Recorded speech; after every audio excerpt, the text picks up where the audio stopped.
Uma organização corre contra o tempo para salvar vidas por todo o país. Aqui, a Fundação Pittsburgh para Transplantes combina os doadores de toda a nação com pessoas que precisam de coração novo, fígado e outros órgãos. Estas são amostras de sangue de pacientes que morrerão a menos que recebam um transplante de órgãos. De uma amostra pequena como esta, médicos especialistas podem extrair uma quantidade enorme de informações. Informações que são armazenadas em um computador que fala. Quais órgãos estão disponíveis? Aperte 1 para coração, 2 para fígado, 3 para pulmão, 4 para coração e pulmão. Este computador é parte de uma rede operada pela Organização de Coordenadores Norte-Americanos de Transplantes. Quando um hospital tem um doador em potencial, este computador atende o chamado. Um doador é um paciente que já morreu como resultado de uma total e absoluta destruição do cérebro, embora a circulação e respiração se mantenham. Pelo computador, um receptor é rapidamente selecionado, baseado na urgência da necessidade e compatibilidade com o tipo sanguíneo do doador. Entretanto, antes que um órgão saudável possa ser removido do doador, o consentimento familiar é necessário. Na maioria dos casos, as famílias estão dispostas e felizes com a doação que será feita. O órgão é colocado num saco plástico estéril, cercado por líquidos especiais e envolto em gelo. E depois é transportado em conservadores comuns e de plástico. A rapidez é essencial. Os órgãos variam quanto ao período de tempo que possam ficar fora do corpo. Por exemplo, a menos que um coração seja transplantado em 4 horas, ele jamais voltará a bater. Na Inglaterra, no Hospital Harefield, a corrida contra o tempo estava prestes a começar para um paciente com menos de 1 semana de vida. O coração de Bruce Anderson estava comprometido irreversivelmente. Teria que ser substituído. Senhor Anderson, este é o termo de responsabilidade e nós precisamos que o senhor assine isso. Aqui diz que está disposto a se submeter à operação de transplante de coração. Tá. Tudo bem? Então, por favor. Sim. O senhor é canhoto? Sim. Onde eu assino? Pode assinar aqui. Esta é a 3ª vez que Bruce está vindo para esta operação. Anteriormente, os corações programados para substituir o dele se mostraram incompatíveis. Assim está bom, obrigado. Kay Anderson sabe que esses podem ser os últimos momentos que ela compartilhará com o marido. Bom, o senhor estará de volta. Calma. Devagar. Então está tudo preparadinho. Será que você pode ir preparando a bandeja de instrumentos, tá bom? E as tigelas? E as tigelas, por favor. Enfermeiro Howard Smith para emergência, por favor. A mais ou menos Howard Smith 300 para quilômetros daqui, em um outro hospital, o cirurgião de transplantes está examinando o coração da doadora. Está bem. Com licença. Obrigado. Tudo bem.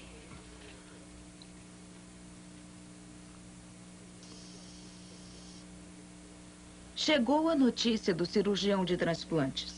Ele ordena que a operação do Sr. Bruce comece. Alô? Kay meu querido, Anderson você está telefona bem? para o filho deles Você dando está a bem? notícia.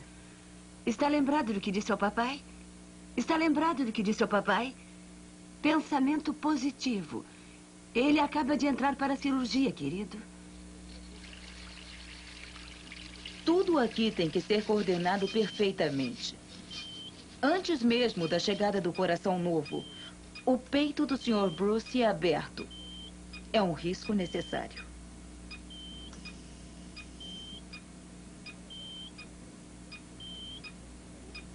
A menos que o transplante seja completado dentro de 4 horas, a operação fracassará.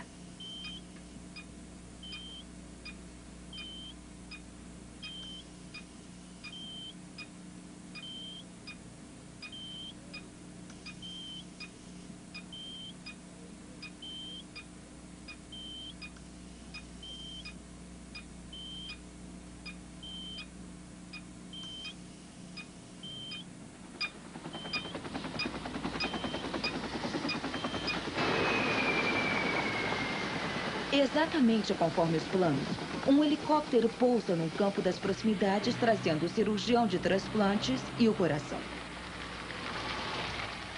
A corrida para salvar a vida de Bruce Anderson está dentro do horário, mas ainda muito longe de seu término.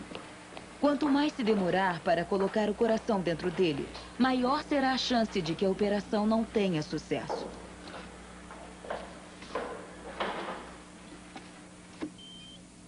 O cirurgião de transplantes, Mahdi Yacob, é um dos médicos mais famosos da Grã-Bretanha. A carreira dele tem sido extraordinária. Ele nasceu numa pequena aldeia nos arredores do Cairo e, levado por um desejo intenso, alcançou a reputação de gênio cirúrgico pioneiro. A ousadia é sempre equilibrada com cautela. O Dr. Yacob faz um exame final e então decide que a operação vai prosseguir.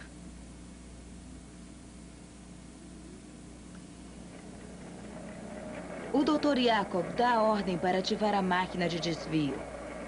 Até que o coração novo do Sr. Bruce esteja no lugar, a máquina vai drenar todo o sangue dele, misturá-lo ao oxigênio e depois fazer a circulação de volta no corpo dele. Nada feito pelo homem é tão eficiente quanto um coração natural, igual a este aí. Aquele que promete a Bruce uma nova chance na vida. A doadora foi uma mocinha de 18 anos. Quando retirou o coração dela, o Dr. Yacob deixou um comprimento a mais nas artérias. Ele as apara para se encaixarem com os vasos do peito do Sr. Bruce.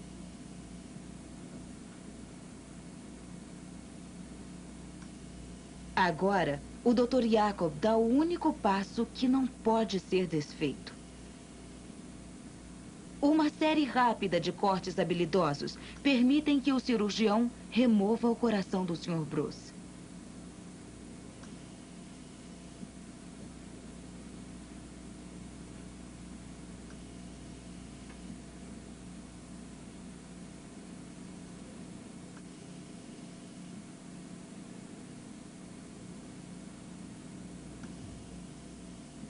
O novo coração é encaixado no lugar e o Dr. Yacob começa a ligá-lo às artérias adjacentes.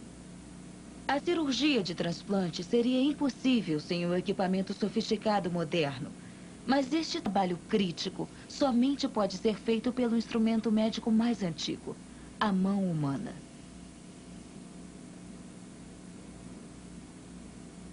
O trabalho é metódico e sem falhas.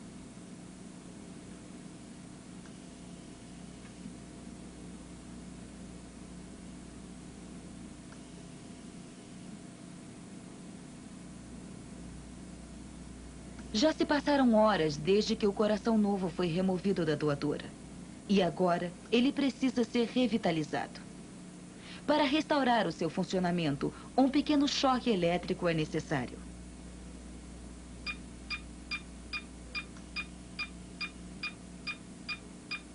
O batimento é constante e contínuo.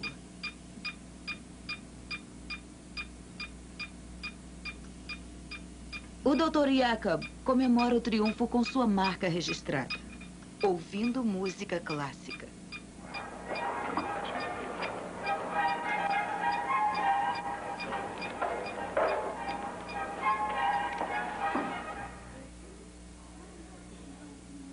Para Kay Anderson, a longa espera já está quase no fim.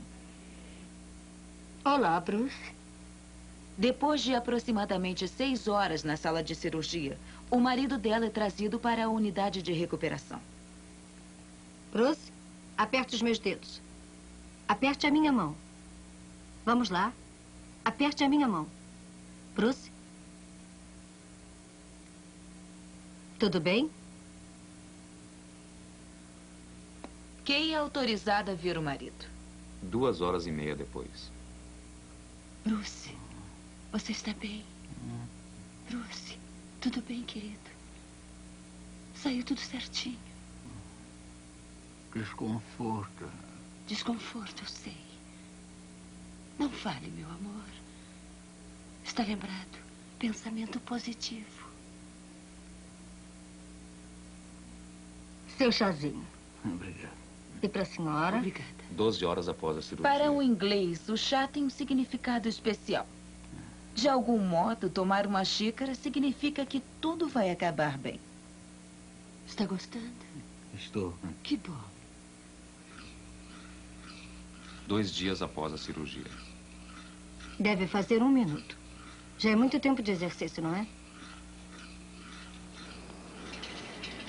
10 dias após a cirurgia.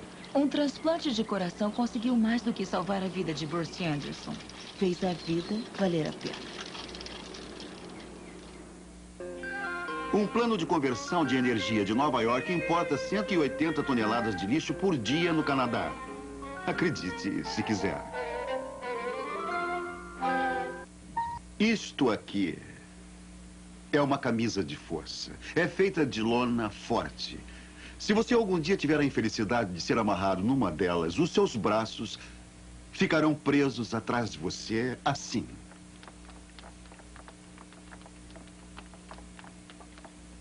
Firmemente. A camisa é feita para ser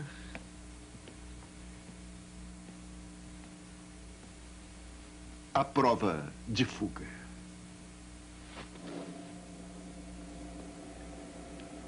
Há mais ou menos 80 anos, um homem se tornou famoso não só por escapulir de camisas de força, como também por se libertar de cordas, correntes e quase tudo mais. O nome dele era Erich Weiss, mas ele é lembrado pelo nome que usava nos palcos: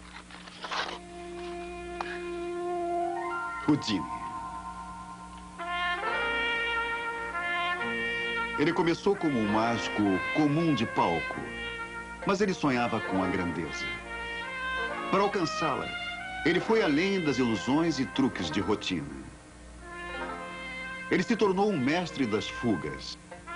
Afirmava não haver qualquer impedimento que o contivesse e em breve já estava a caminho de uma reputação de âmbito mundial.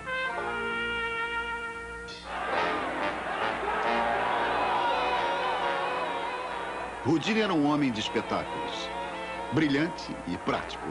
Quando ele chegava a uma nova cidade com um novo espetáculo, ele geralmente encenava demonstrações espetaculares ao ar livre que ele sabia que gerariam uma vastíssima publicidade grátis.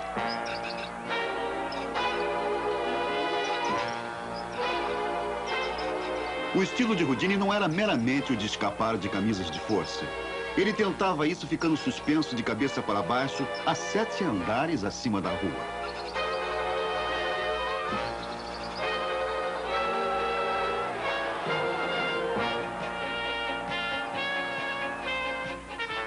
Isso era espetáculo, mas não era fraudulento.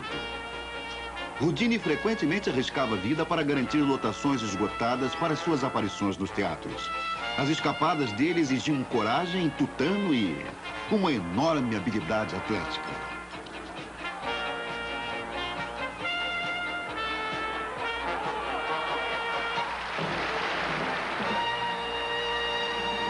Houdini aceita desafio. A repetida prova de sua habilidade originou uma avalanche de desafios desde a América até a Europa. Grupos de todas as espécies insistiam que podiam amarrar, acorrentar ou trancá-lo à chave, de modo que ele não conseguisse escapar. Houdini, porém, sempre se libertava.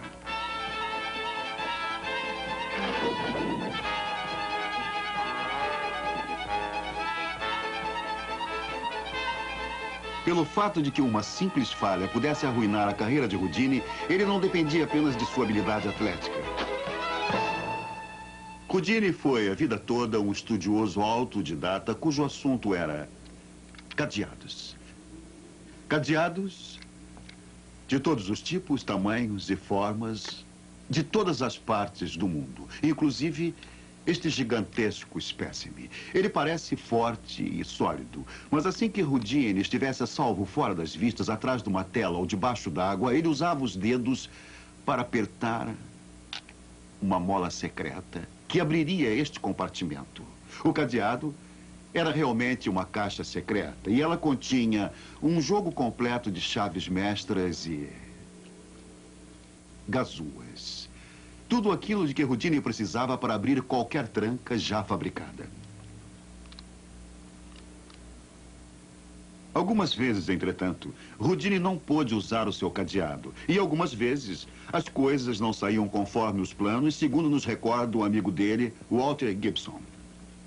Ele foi colocado numa cela de cadeia que já sabia ia ser difícil desde o começo. E ele tinha que ter um tipo especial de gazua. E, de algum modo, ele a levou escondida para a cela e começou a trabalhar na tranca quando viu, para seu desânimo, que era inadequada. Entretanto, ele foi adiante. Parecia o fim da carreira dele, se ele não saísse daquela cela. Mas, afinal, ele insistiu, deu um descanso e se encostou contra a porta da cela antes de recomeçar. E aí a porta se abriu. Eles haviam esquecido de trancá-la. Um acidente havia salvo a carreira de Houdini.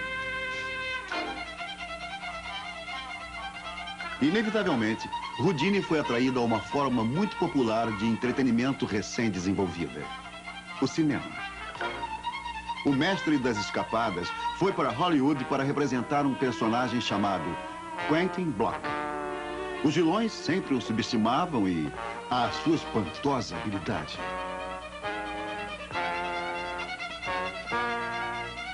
As plateias chegaram a ver alguns dos segredos de Houdini, como sapatos e meias de tamanhos maiores. Houdini afirmava que havia treinado cada um dos músculos do seu corpo para executar exatamente o que ele desejasse. O uso dos dedões do pé é somente um exemplo de sua assombrosa destreza física.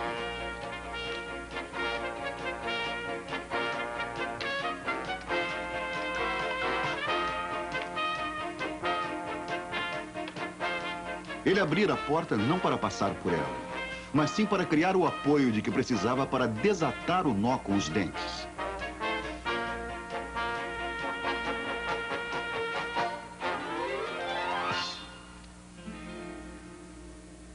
Houdini compartilhava seus triunfos com a esposa, Bess. Mas sempre dizia que seu maior objetivo era de simplesmente ser digno de Cecília, a santa mãe dele. A morte dela em 1913 o deixou arrasado e marcou o princípio de uma obsessão. Ele visitava a sepultura todos os dias, tentando penetrar no que ele chamava de o grande mistério: a vida após a morte. Ele começou a acreditar que, de alguma forma, os vivos pudessem ser capazes de se comunicarem com os mortos. Ele foi a sessões espíritas em que os médiuns afirmavam que podiam invocar sinais e mensagens do além-túmulo. Entretanto, como Houdini descobriu e demonstrou, esses sinais eram simplesmente truques.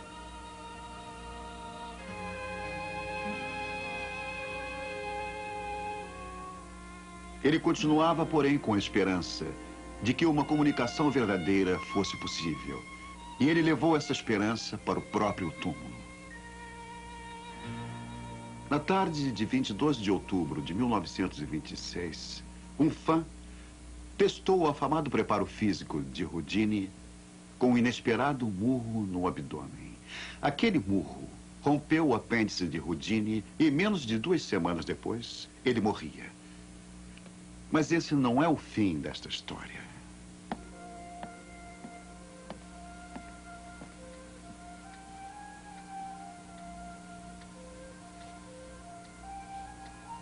Durante anos a fio depois, a viúva de Houdini, Bessie, e amigos da família se reuniam em cenários iguais a este para tentar um contato com o espírito do falecido Houdini. Sobre a mesa, colocavam lembranças preciosas da vida dele, inclusive algemas que só ele poderia abrir. Uma dessas sessões espíritas foi gravada como aconteceu há meio século atrás. Ouça agora a voz verdadeira de um dos amigos quando ele invocava Houdini, pedindo um sinal que viesse do além-túmulo. Houdini, você está aqui? Você está aqui, Houdini? Por favor, se manifeste de qualquer forma possível. Bessie está aqui. Isto significa tanto para ela, para todos nós e para o mundo.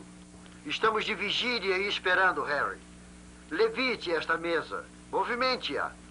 Erga a mesa, movimente-a ou bata nela. Vamos, Harry. Por favor.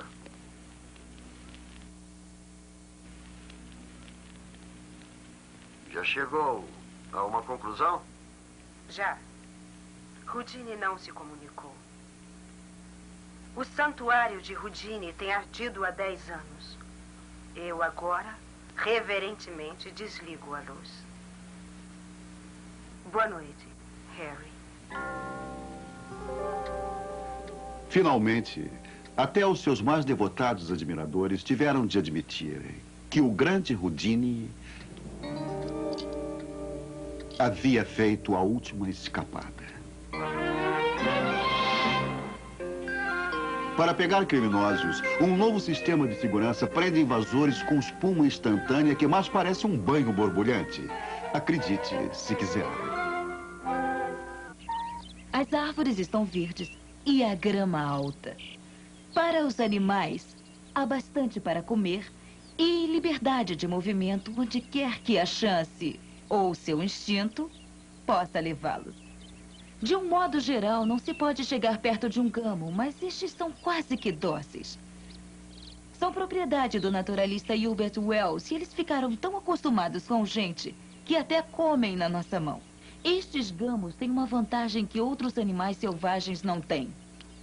Estão protegidos, não somente de predadores, como de intempéries.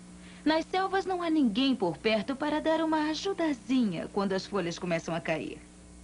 Na natureza, o preço da boa vida do verão é um inverno bastante difícil.